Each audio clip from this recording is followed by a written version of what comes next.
सरव परव में बड़ो अठाई परव है, नंदीश्वर सुर जाहि लिए वसुदरव है। हमें सकति सो नाही इहा करि थापना, पूजे जिन ग्रह प्रतिमा है इत आपना। देखिए कितना अच्छा अर्थ है। सरव परव में बड़ो अठाई परव है। सरव माने सभी, परव में मतलब पर्वों में, सभी पर्वों में बड़ो सबसे बड़ा, पर्व अर्थात पर्व कौन सा है? अठाई मतलब अष्टानिका का। सभी पर्वों में सबसे बड़ा पर्व कौन सा है? पर्व किसको कहते हैं? बताइए, पर्व किसको कहते हैं?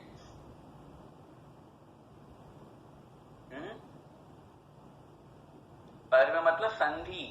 पर्व का मतलब जो हमें जोड़ने का काम करते हो।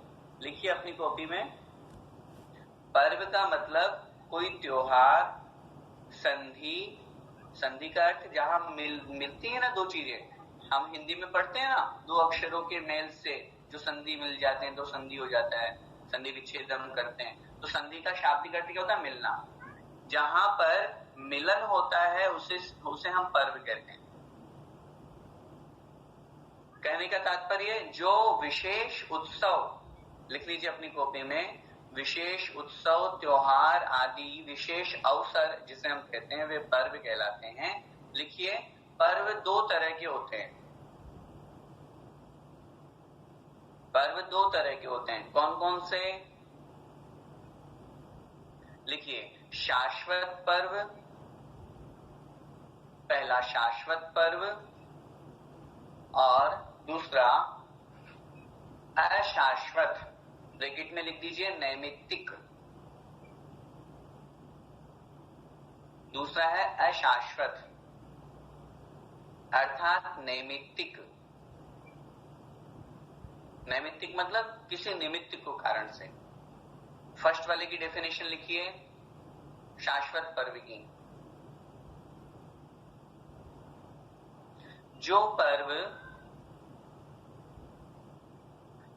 पर्व अनादिकाल से मनाए जाते हैं और अनंत काल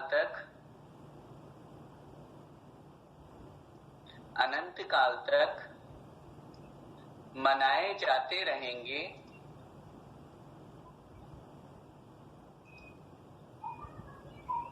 जिनके मनाने के पीछे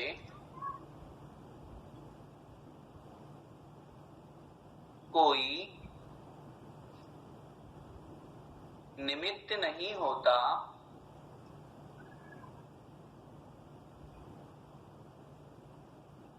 वे शाश्वत पर्व कहलाते हैं।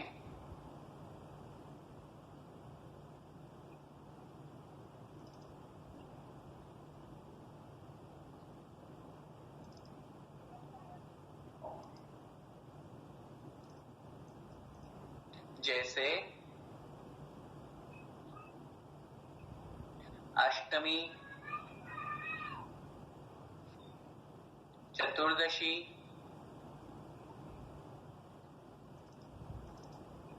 अष्टमी, चतुर्दशी, अष्टानिका पर्व आदि।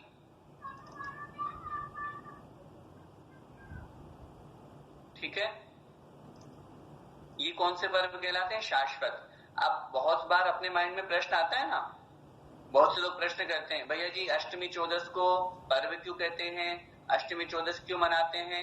तो ये शाश्वत पर्व है, इसके मनाने के पीछे कोई उद्देश्य नहीं है, कोई कारण नहीं है, ये शाश्वत पर्व है। इस पर्व में नंदीश्वर द्वीप में देवतागण वहां पर अष्ट द्रव्य लेकर के जाते हैं। हे भगवान, वह शक्ति अर्थात उस नंदीश्वर द्वीप में जाने की शक्ति हमारी नहीं है, इसलिए हम यहीं पर स्थापना करके, यहीं पर आपके समक्ष आपके चरणों में स्थापना करके और जिन प्रतिमाओं को और जिन प्रतिमाओं से स्थित जो जिन चैत्यालय हैं उनकी पूजा करते हैं। नंदीश्वर सुर जाहि, नंदीश्वर द्वीप में देवतागण जाते हैं। क्या लेने के लिए जाते हैं, क्या करने जाते हैं? लेय वसु दरव है। लेय मतलब लेकर के, वसु मतलब 8, दरव मतलब द्रव्य को। उस नंदीश्वर द्वीप में वे देवतागण 8 द्रव्यों को मतलब अर्घ्य को लेके जाते हैं। 8 द्रव्यों से क्यों? 8 द्रव्यों को क्यों लेके जाते हैं? पूजा करने के लिए। समझना इस बात को है, हम जो अष्ट द्रव्य चढ़ाते हैं वे ही अष्ट द्रव्य देवतागण चढ़ाते हैं। हकीकत तो ये है, हमने तो देवताओं से पूजा सीखी है। क्यों? अभी हम आगे पढ़ेंगे, उसमें वर्णन आएगा। ये देवतागण पूरे 4 निकाय के देवता, भवनवासी, व्यंतर, ज्योतिष्वर, वैमानिक, 8 दिन तक लगातार बिना एक पल रुके पूरे 24 घंटे 8 दिन तक लगातार पूरे घंटे ये भगवान की भक्ति पूजा करते हैं। इतनी शक्ति और सामर्थ्य होती है इनके अंदर। क्यों? क्योंकि देवता है, इनको थकान तो होती नहीं है। हम लोग तो बस 1 घंटे पढ़ लें और 1.5 घंटे पढ़ ले तो उसके बाद में तो ऐसा लगता है कि अरे यार थक गए, आज तो बहुत पूजा कर ली। मन में ऐसा आता है आज तो भगवान की ज्यादा भक्ति कर आए। लेकिन नहीं, तो इसलिए वहां पर कथन किया है। और जो आचार्य कुंद स्वामी महाराज ने, बड़े बड़े महान आचार्यों ने लिखा, दिव्येण गंधेण, दिव्येण सुफेण, दिव्येण चुट्ठेण, दिव्येण नाणेण, इस तरह से उन्होंने अष्टद्रव्यों के नाम लेकर के वहां कथन किया है। कल्प वृक्षों के वे देवतागण सामग्री लाते हैं और भगवान की खूब ठाट बाट से पूजा करते हैं। तो प्रश्न कर सकता है, देवताओं के पास द्रव्य कहां से आते हैं? वहां थोड़ी ना दुकानें खुली हुई है।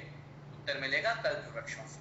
और ये बात बहुत अच्छी तरह से समझना, जो मैं हर बार कहता हूँ, कल्प वृक्षों से मिलने वाली जो सामग्री होती है वो नियम से अचित्त होती है, जीव रहित होती है। इसीलिए हम शास्त्रों में, हम पूजाओं में पढ़ते तो हैं, भगवान में केवड़ा गुलाब पुष्प लेके आया, लेकिन ये केवड़ा गुलाब पुष्प हमारे नहीं है, ये देवताओं के हैं। हम लोग तो उनकी नकल कर रहे हैं। हम तो अपने पुष्पों में उन केवड़ा गुलाब कल्प वृक्षों के पुष्पों की उपमा करके और फिर भगवान के चरणों में समर्पित कर रहे हैं। जब भी हम द्रव्य चढ़ाएं, बहुत महत्वपूर्ण बात समझिए, जब भी हम द्रव्य चढ़ाएं हमेशा मन में यह विचार करें कि भगवान ये जो मैं सामग्री चढ़ा रहा हूँ ये कल्प वृक्ष से मिली हुई सामग्री है, अचित है, आपके श्री चरणों में समर्पित कर दो। अगर हमारे मन में ये विचार आ गया, फॉर एग्जाम्पल आप पढ़ रहे हैं पुष्प का छंद, और अगर हमारे मन में ये विचार आ गया कि मैं तो अपने बगल में जो बगीचा है उधर से तोड़ करके लाए हुए पुष्प चढ़ा रहा हूँ, तो हमको एक इंद्रिय जीवों की हिंसा का दोष लगेगा। इसका मतलब हमने एक इंद्रिय जीव चढ़ा दिए भगवान के चरणों में। हमेशा याद रखिएगा, कभी नहीं ऐसा मन में विचार लाना। हमेशा मन में ये विचार सोचिएगा हमको कि हम जो भगवान के श्री चरणों, कोई सी भी सामग्री, चाहे जल हो, चाहे चंदन हो, चाहे अक्षत, कुछ भी हो, सारी सामग्री हम भगवान के श्री चरणों में कल्प वृक्षों से मिलने वाली दिव्य सामग्री के समान अनुपम है, वैसा मान करके, वैसी उसमें उपमा करके और वैसी उसमें स्थापना करके फिर भगवान के श्री चरणों में हम समर्पित करते हैं। ये सामग्री दिव्य होती है, अचित्त होती है, जीव रहित होती है। ठीक है? तो आपन को यहाँ क्या समझना है? अष्ट द्रव्य से पूजा, ये बहुत अच्छी तरह से समझना। अनादि काल से, अभी हमने क्या पढ़ा था, अष्टांगी का पर्व कब से मना रहे हैं हम? अनादि काल से। अष्ट द्रव्यों से जिनेंद्र भगवान की पूजा भी अनादि काल से हो रही है। ब्राह्मणों के द्वारा, जैनेतरों के द्वारा जो पूजा की जाती है, बहुत से लोग कहते हैं अरे पूजा तो हमने उनसे सीखी है। बिल्कुल गलत, उनने हमसे सीखी है। हिंदुओं ब्राह्मणों में अगर उनके आप वेद पढ़ेंगे तो वहां तो पूजाओं का वर्णन ही नहीं है, वहां पूजा पाठ होते ही नहीं है। वहां तो यज्ञ होते थे, पहले हवन होते थे, उनकी पढ़िए तो आप ग्रंथ, उसमें स्पष्ट रूप से लिखा हुआ है मूर्ति की स्थापना करना, उनकी पूजा करना। ये तो हम लोगों से सीख करके शुरू कर दिया उन्होंने। तो इसलिए अनादिकालीन शाश्वत पर्व अष्टांगी का है जिसमें अष्ट द्रव्यों से देवतागण पूजा अर्चना करते हैं। अर्थ क्या बनेगा इसका? नंदीश्वर में, नंदीश्वर का मतलब नंदीश्वर द्वीप में, सूर्य जहाँ ही मतलब देवतागण जाते हैं, ले या वसु तरफ है 8 द्रव्यों को, 800 द्रव्यों को लेकर। ठीक है, हमें सकति सो ना ही, हमें मतलब हम लोगों को सकति शक्ति, सो मतलब वह, ना ही मतलब नहीं है, हमें वह शक्ति नहीं है। कौन सी शक्ति नहीं है? काहे की शक्ति नहीं है? नंदीश्वर द्वीप में जाने की। जा सकते हैं क्या हम? बताइए, पहले तो ये समझे नंदीश्वर द्वीप कौन सा द्वीप है? 8वां द्वीप है। हमने आपको कल परसों भी चर्चा आई थी तब बताया था ना, 2.5 द्वीप में सबसे पहला कौन सा? जम्बू द्वीप। ठीक है ना? चलिए अपनी कॉपी में एक गोलाकार बनाइए। चलिए सबसे पहले बहुत बड़ा गोला नहीं, छोटा गोला बनाइए, बिल्कुल छोटा गोला। बीच में लिख दीजिए जम्बू द्वीप। उसके चारों तरफ गोला बनाइए, बहुत बड़ा मत बनाना, छोटे छोटे गोले बनाइए। उसके चारों तरफ एक गोल बनाइए, उसके बीच में लिख दीजिए लवण समुद्र। सुनिए इधर देखिए, हमने एक गोला बनाया, गोले के चारों तरफ गोला बनाया, तो ये जो बीच का बना ना इतना सा, ये लवण समुद्र चूड़ी के आकार का। इसमें थोड़ा डॉट डॉट लगा के पानी भर दीजिए, ये लवण समुद्र हो गया। मध्य लोक में एक द्वीप एक समुद्र, एक द्वीप एक समुद्र, एक द्वीप एक समुद्र, एक द्वीप एक समुद्र, इस तरह से असंख्यात द्वीप समुद्र हैं पूरे मध्य लोक में।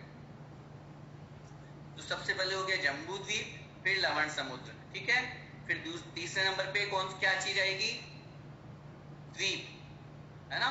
उस द्वीप का नाम क्या है? धातकी खंड द्वीप। धातकी खंड द्वीप।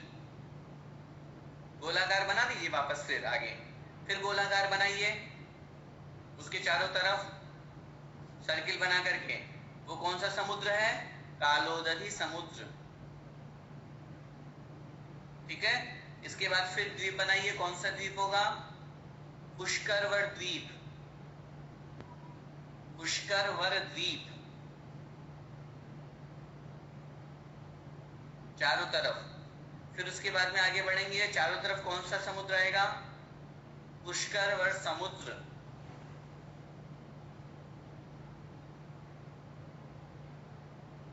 ठीक है,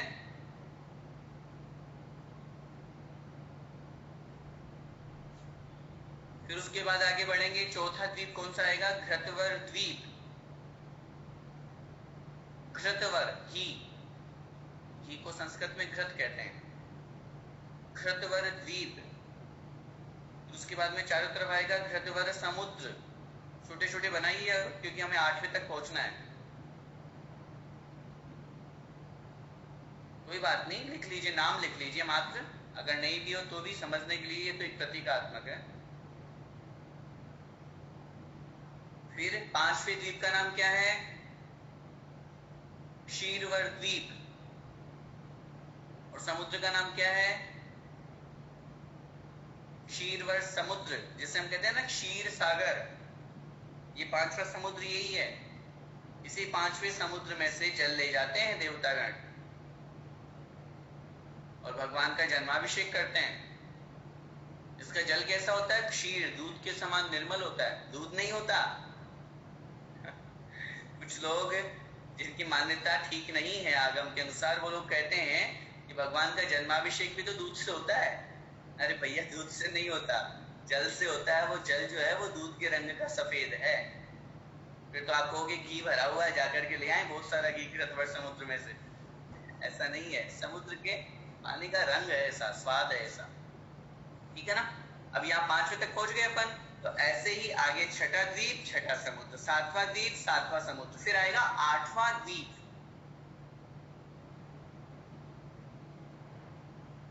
समझ गए? पहला द्वीप समुद्र, फिर द्वीप समुद्र, फिर द्वीप समुद्र, इस तरह से करते करते जाएंगे तो 7वां द्वीप, 7वां समुद्र। फिर आएगा 8वें नंबर का द्वीप, जिसका नाम लिख लीजिए नंदीश्वर द्वीप। उसका नाम लिख लीजिए नंदीश्वर द्वीप। ठीक है। अब अपन बात कर रहे हैं, अपन कहाँ रहते हैं? अब देखो, सबसे पहला गोला जो बनाया था ना अपन ने, फर्स्ट नंबर का जम्बू द्वीप, उस जम्बू द्वीप में, अब अभी उसकी रचना पूरी नहीं पढ़ाएंगे आपको, बस उतना समझिए, जम्बू द्वीप के नीचे नीचे जो भरत क्षेत्र का आर्य खंड है, वहां पर हम लोग रहते हैं। और वर्तमान में तो हम अपने पूरा जो ऑल वर्ल्ड है, पूरा जो विश्व है, ग्लोब जो बनाते हैं, वो आर्य खंड का एक टुकड़ा मात्र है।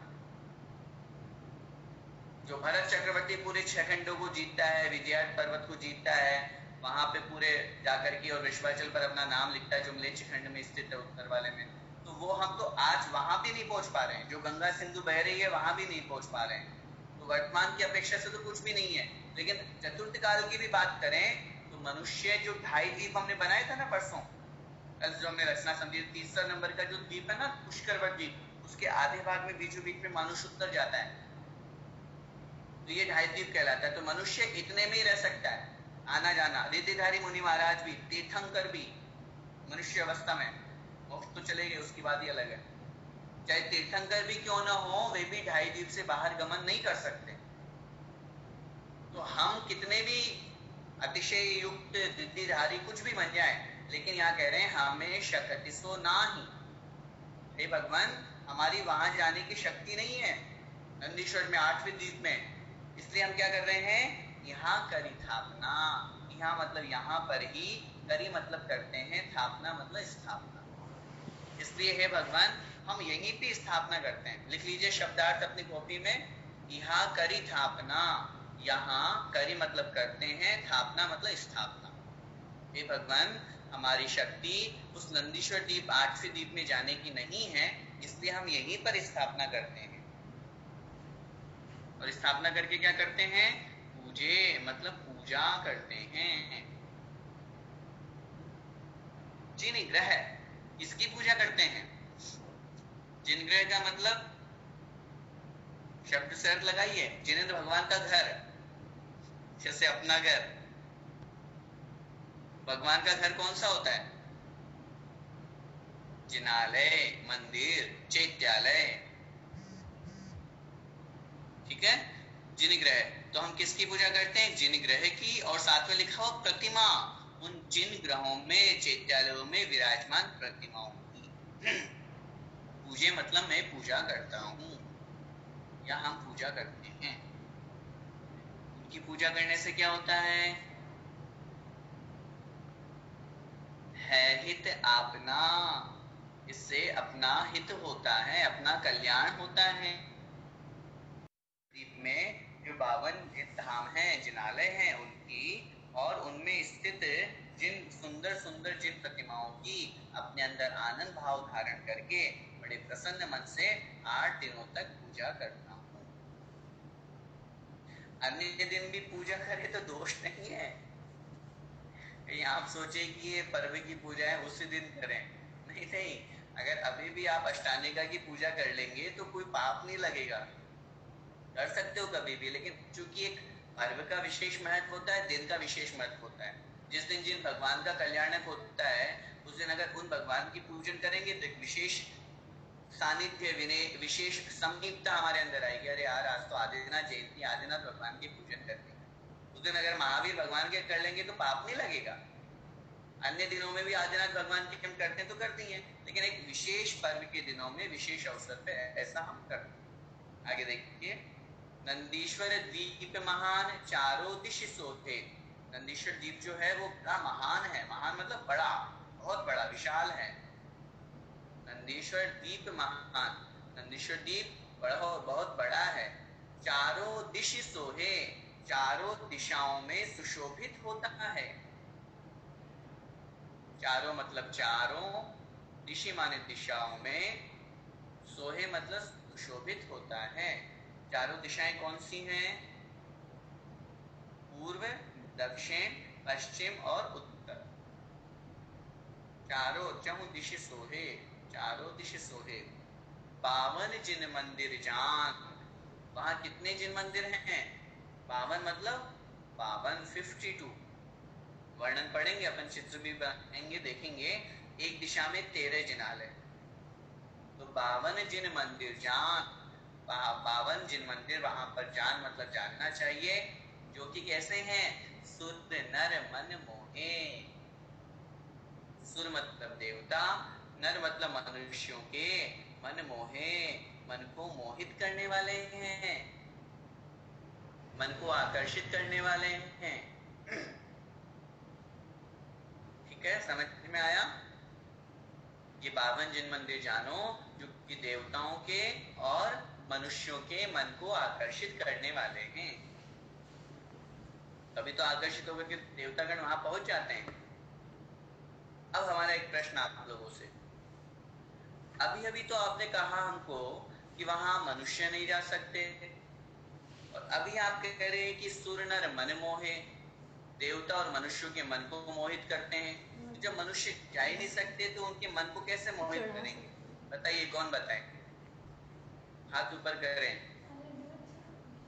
जिसको आता है।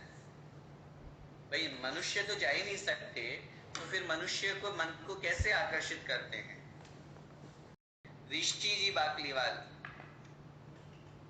भैया जी, हम भावना तो कर सकते हैं ना कि हम इतनी सुंदर प्रतिमाएं होगी, उनका वर्णन पढ़कर ही हम ऐसा सोच सकते हैं कि इतनी सुंदर। हाँ बिल्कुल ठीक आपने उत्तर दिया। भावना तो हो सकती है, नहीं भावना होती है। अभी हम वर्णन पढ़ रहे हैं तो हम लोगों को अच्छा लग रहा है कि नहीं लग रहा है?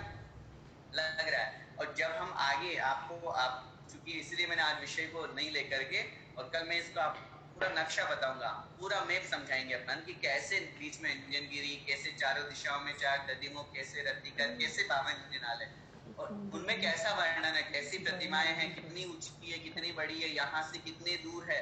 जब ये वर्णन हम पढ़ते हैं तो हम सबके मन को बड़ा अच्छा लगता है। नंदीश्वर द्वीप का वर्णन देखेंगे, पढ़ेंगे, समझेंगे तो हम लोगों का मन भी बड़ा आकर्षित होता है। तो भावों से भी हम वहां पहुंच रहे हैं, इसलिए हमारे मनुष्यों के मन को भी वो आकर्षित करते हैं। यह अपने को यहाँ पर लगाना है। आइए चंदन की तरफ हम आगे बढ़ते हैं।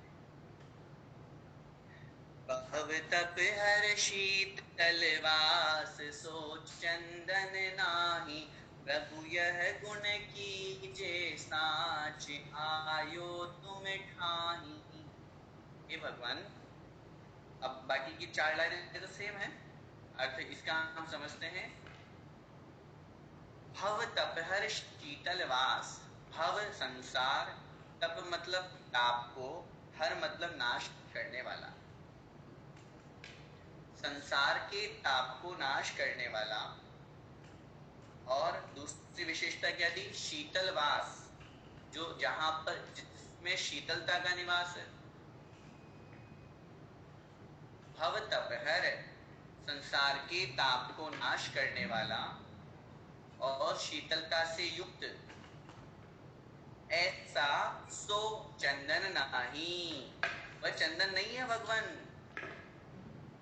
ये जो चंदन में लेके आया हूं आपके श्री चरणों में, ये ठंडक तो दे देगा मुझे, लेकिन संसार ताप को नाश करने में समर्थ नहीं है। ठीक है, नीचे अब देखिए, कवि के कहने की एक तरीका और उपमा कह रहे हैं, भगवान ये जो चंदन में लाया हूं, ये शीतलता के जो है ठंडक तो दे देगा, लेकिन संसार के ताप को नाश करने में समर्थ नहीं है। सो चंदन नाही, वह चंदन ये नहीं है, लेकिन चंदन में ये गुण होता है कि वो शीतलता प्रदान करता है।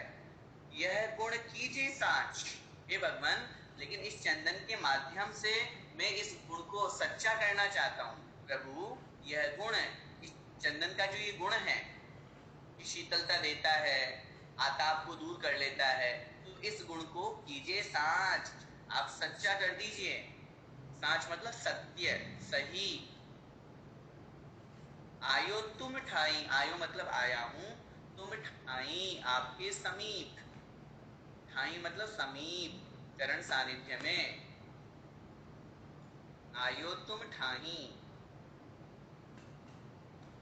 फिर से देखिए, भव तप है, संसार के ताप को नाश करने वाला, और शीतल वास, शीतलता का जहां निवास है, तो चंदन नाही, हे भगवान वह यह चंदन नहीं है, परंतु यह गुण कीजिए साच, हे प्रभु इस गुण को साच कर दीजिए, सच्चा कर दीजिए। आयो तुम ठाई, मैं आपके समीप आया हूं, आपके चरणों में आया हूं। ठीक है, बाकी तो सरल है। जब हम इसका मंत्र बोलेंगे तो सरल है मंत्र भी। ओम निप्सनंदीश्वर द्वीपे पूर्व दक्षिण पश्चिम उत्तर दिक्षु द्विपंचाशत् जिनालयस्य जिन प्रतिमाभ्यो संसार ताप विनाशनाय चंदनम निर्वपामि स्वाहा। हे जिनेन्द्र देव, ये उत्तम अक्षत जो मैं पुंज बना करके चढ़ाता हूँ, यह सुशोभित होते हैं। सोहे मतलब सुशोभित होते हैं, या सुंदर अर्थ भी लगा लेते हैं। सब जीते अक्ष समाज। आप कैसे हैं? भगवान की विशेषता बतला रहे हैं।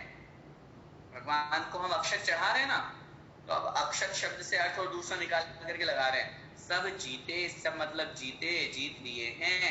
अक्ष, अक्ष का मतलब होता है इंद्रियां, और समाज का मतलब होता है समूह। समाज का मतलब समूह। सब जीते अक्ष समाज। हे भगवान, आपने सब इंद्रियों के समूह को जीत लिया, सब इंद्रियों को, इंद्रियों के विषयों को जीत लिया।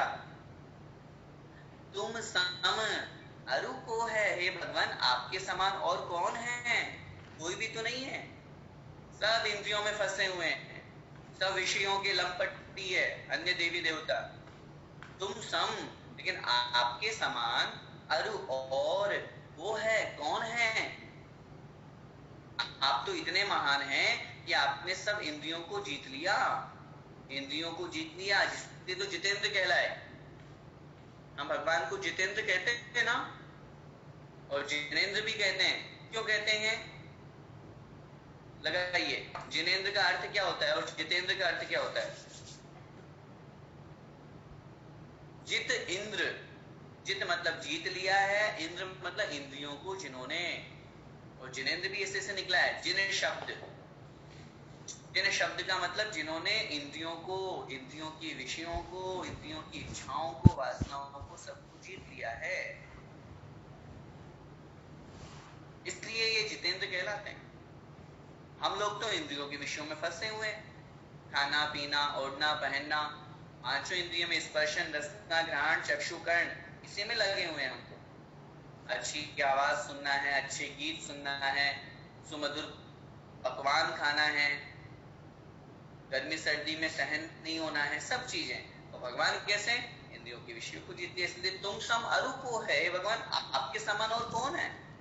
इसलिए आप अनुपम हैं, आप इंद्रिय को जीते हैं, इसलिए आपके में पूजा करते हैं। आइए आगे बढ़ते हैं। तुम काम विनाशक देव ध्याऊं फूलन सो लहु शील लक्ष्मी एव छूटू शूलन सो। लक्ष्मी या लक्ष्मी एक बार। आप कैसे हैं भगवान? देखो भगवान की विशेषता।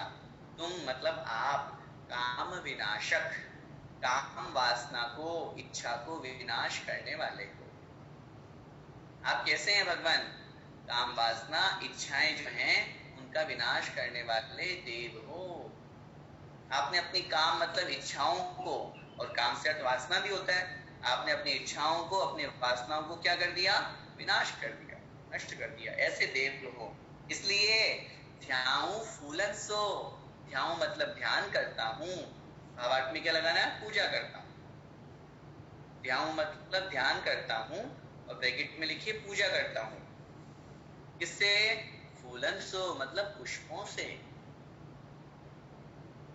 भगवान, आपके जो काम वासना है, इच्छाएं हैं, वो समाप्त हो गई है, इसलिए मैं आपकी फूलों से पूजा करता हूँ। क्योंकि अगर मैं किसी संसारी प्राणी को ये फूल दूंगा, पुष्प दूंगा, तो वो तो काम वासना में, इच्छाओं में फंस जाएगा। लहशील लक्ष्मी एव, लहू मतलब प्राप्त करता हूँ। मैं पुष्प चढ़ा के क्या भावना पाता हूँ?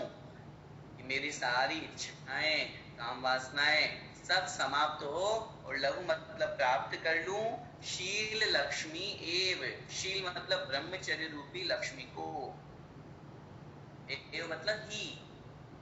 हे भगवान, पूरा लगाएं। हे भगवान, आप काम की इच्छाओं की, वासनाओं के विनाश करने वाले देव हो, इसलिए मैं आपकी फूलों से पूजा करता हूँ, पुष्पों से पूजा करता हूँ, और पूजा करते हुए भावना पाता हूँ कि हे भगवान, मुझे अखंड ब्रह्मचर्य स्वरूप लक्ष्मी की प्राप्ति हो।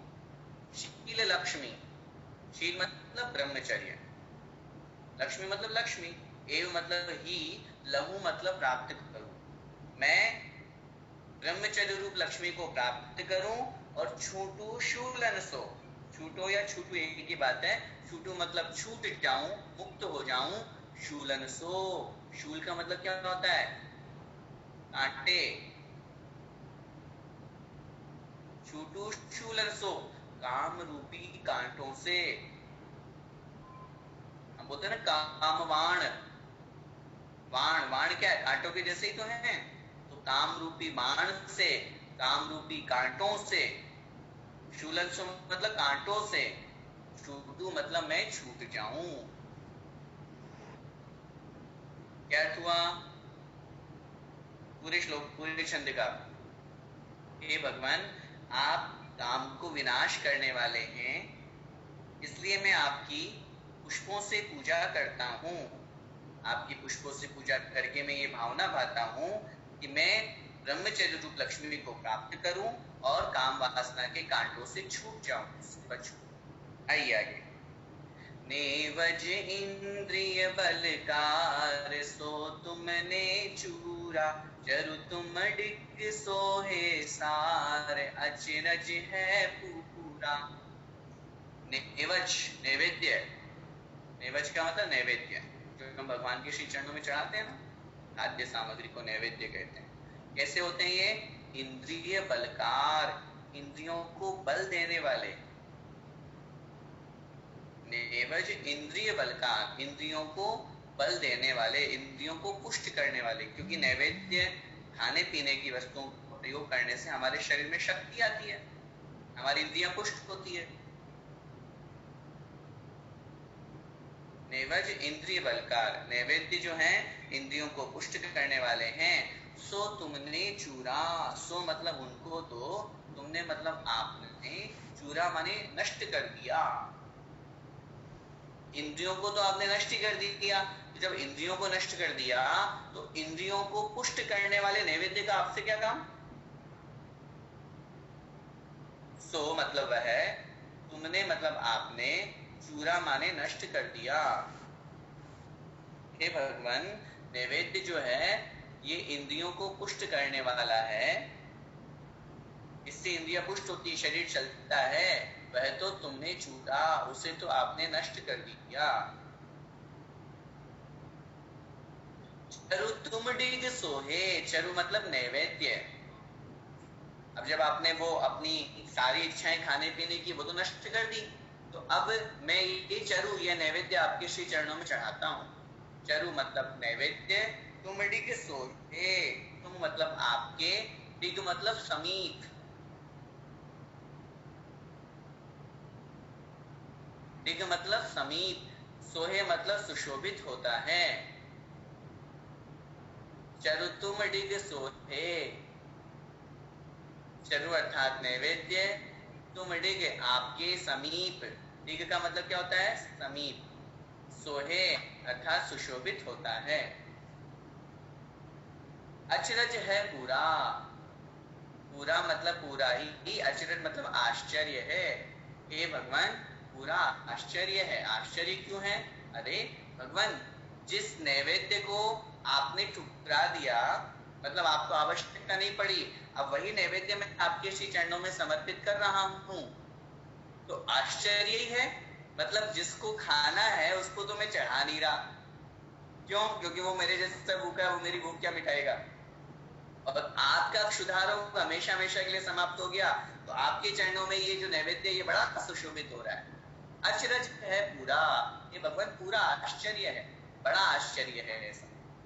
फिर से देखिए पूरे छंद का, नेवज इंद्रिय बलकार, ये जो नैवेद्य है ये इंद्रिय और इंद्रियों को बल देने वाला है, इंद्रियों को पुष्ट करने वाला है, इसको तो आपने नष्ट कर दिया, चूरा मतलब नष्ट कर दिया, इसलिए चरु मतलब यह नैवेद्य तुम डिग सोहे, आपके चरण समीप में सुशोभित होता है। ये भगवान बड़ा आश्चर्य है, पूरा आश्चर्य है। आगे देखिए, दीपक की ज्योति प्रकाश तुम तन माही लसे, टूटे कर मन की राश, ज्ञान कणी दर से। दीपक की ज्योति प्रकाश, अर्थ सरल है। अब हम दीपक चढ़ा रहे हैं, कैसा है वो दीपक? उस दीपक की जो ज्योति है और उससे जो प्रकाश निकल रहा है वो तुम तन माहि लसे। हे भगवान, तुम मतलब आपके, तन मतलब शरीर के, माही मतलब मैं। तन शरीर और माही मतलब मैं। तुम तन माही लसे, तुम मतलब आपके, तन मतलब शरीर, माही मतलब मैं, लसे, लसे मतलब सुशोभित होता है। भगवान के शरीर में क्या? केवल ज्ञान रूपी दीपक सुशोभित। क्या अर्थ निकलेगा? दीपक की ज्योति प्रकाश। हे भगवान, दीपक की जो ज्योति है जो कि प्रकाश से युक्त है। ये तो सामान्य दीपक की ज्योति हो गई, लेकिन भगवान के शरीर की बात करेंगे तो केवल ज्ञान स्वरूप है भगवान। अरिहंत भगवान की बात कर रहे हैं अभी हम, सिद्ध की नहीं कर रहे। अब अरिहंत भगवान के शरीर में केवल ज्ञान रूपी ज्योति जलती है कि नहीं? जलती है।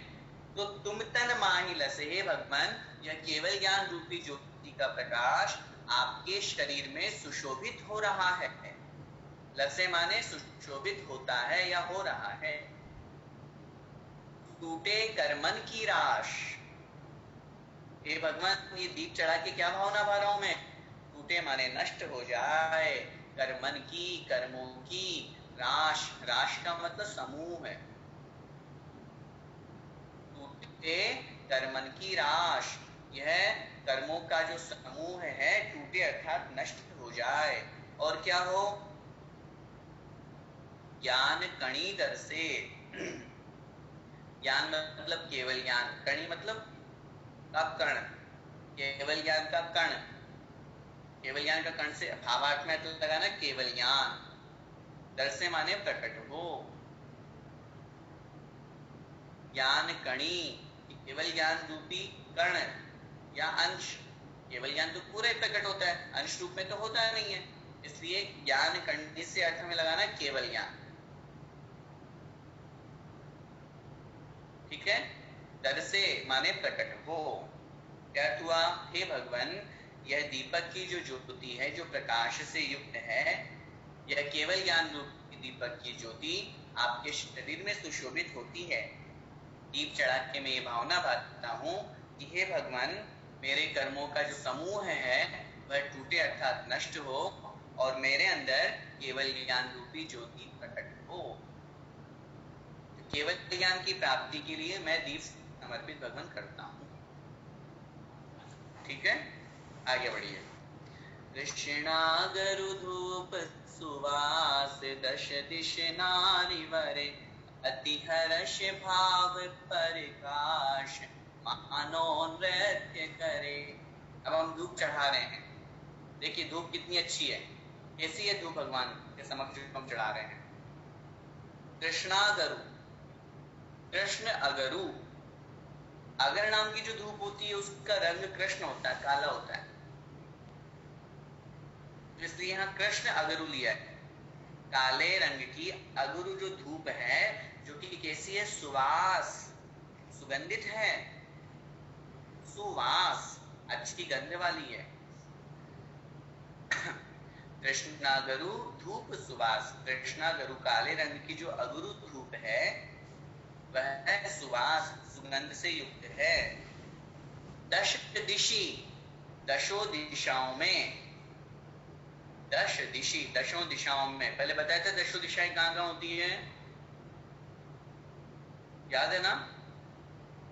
पूर्व, पश्चिम, उत्तर, दक्षिण, ईशान, वायव्य, नैऋत्य, ईशान, आग्नेय, नैऋत्य और वायव्य। 8 ये और एक ऊपर एक नीचे, दश दिशि। तो अर्थ का अर्थ तो हुआ दश दिशि और भावार्थ में लगाना है चारों तरफ। दश दिशि नारी वरे, नारी के समान, वरे मतलब होती है, घूमती है, फैल रही है।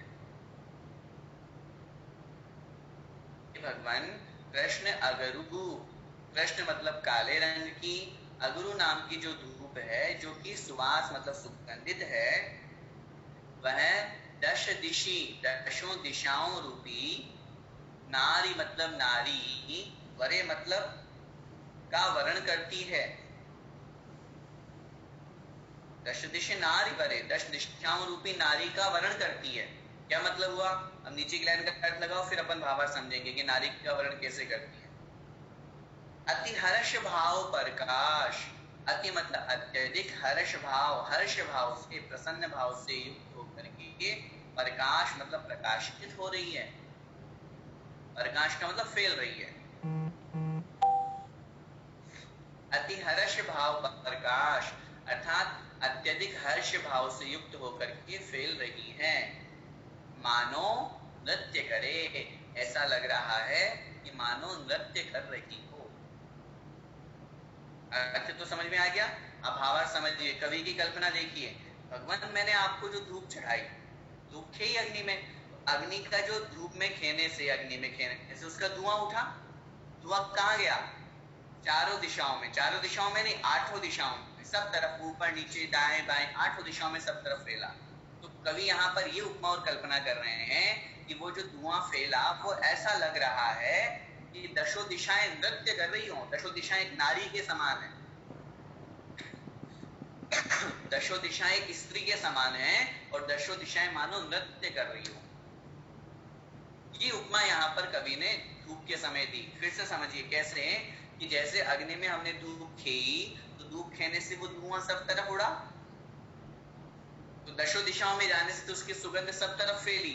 तो ऐसा लग रहा है मानो दशों दिशा रूपी नारी जो है वो इस सुगंध से नृत्य कर रही है। ऐसे सुगंधित धूप भगवान में चढ़ाता हूँ। आगे देखिए, बहुविधि फल लेते हूँ काल, आनंद राचत है, तुम शिव फल दे दयाल, तू ही हम जाचत है। भगवान मैं अब शिव फल लेके आया हूँ। बहुविधि फल, बहु मतलब अनेक, विध माने प्रकार, बहुविध अनेक प्रकार के फल लेकर के। वे अनेक प्रकार के फल कहाँ के हैं? तीनों काल, तीनों कालों के।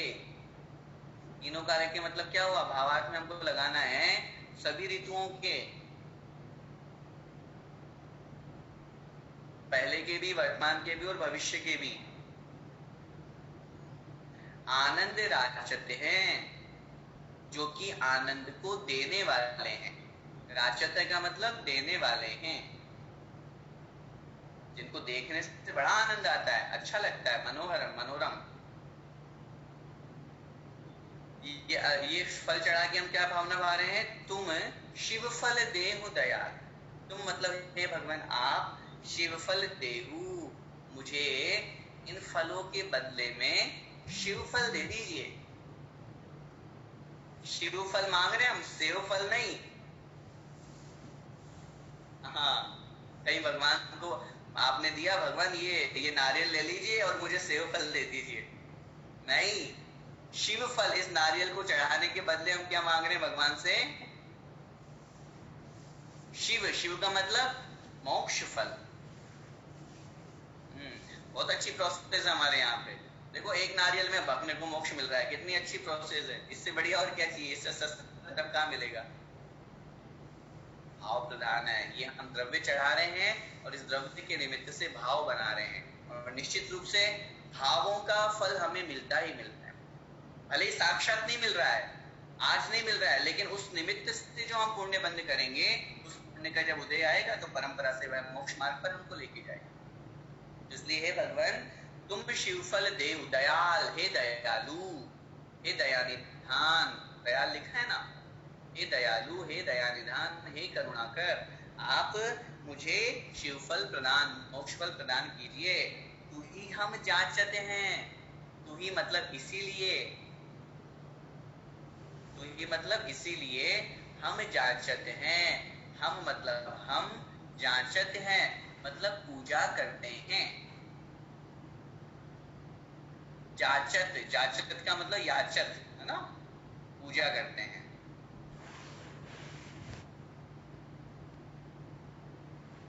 वैसे जाचत का शाब्दिक अर्थ याचत होता है ना, हिंदी में याचत मतलब याचना करते हैं।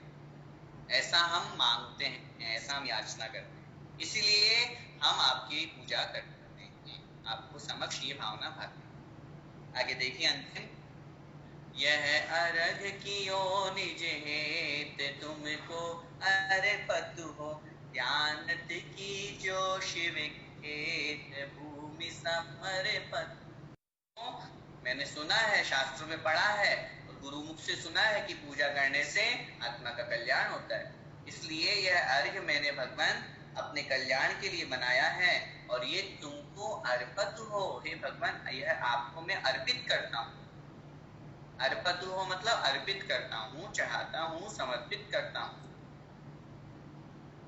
फिर क्या कह रहे हैं? ध्यानत, जो इस पूजन के रचयिता है वो कह रहे हैं ध्यानत राय जी, हे भगवान कीजियो शिव खेत, कीजियो मतलब कर दीजिए, शिव खेत भूमि समर्पित हो। शिव खेत, शिव मतलब मोक्ष का, जो खेत मतलब स्थान है,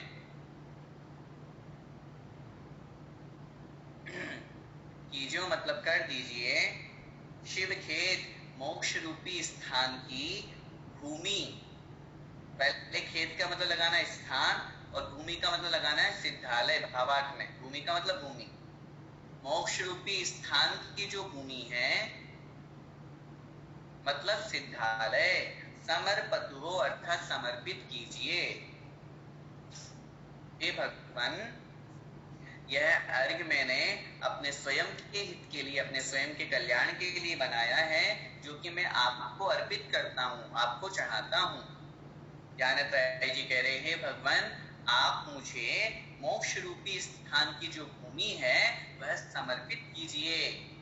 भगवान से कह रहे हैं अपन कि भगवान मुझे मोक्ष रूपी जो स्थान की भूमि है मतलब सिद्धालय है वो समर्पित कीजिए, अर्थात वो दे दीजिए, वो मुझे प्रदान कीजिए, मतलब अनर्घ्य पद प्राप्त कराइए, अनर्घ्य पद दीजिए। ठीक है। बाकी 4 लाइनें सेम है। नंदीश्वर श्री जिन धाम पावन पूज करो, अर्थात नंदीश्वर जो जिनालय है पावन, उनकी मैं पूज करो अर्थात पूजा करता हूँ। वसुदिन प्रतिमा अभिराम, अभिराम प्रतिमाएं अर्थात वसुदिन 8 दिनों तक लगातार मैं उन सुंदर प्रतिमाओं की बड़े आनंद भाव को धारण करके पूजा करता हूँ। नंदीश्वर दीप महान चारों दिशा सोहे, यह नंदीश्वर दीप जो है ये बड़ा महान है, बहुत बड़ा है, विशाल है, चारों दिशाओं में सुशोभित होता है। 52 जिन मंदिर जान, वहां 52 जिनालय जानना चाहिए। सूर्य नर मन मोहे, जो कि देवताओं के और मनुष्यों के मन को आकर्षित करने वाले। बस आज इतना ही।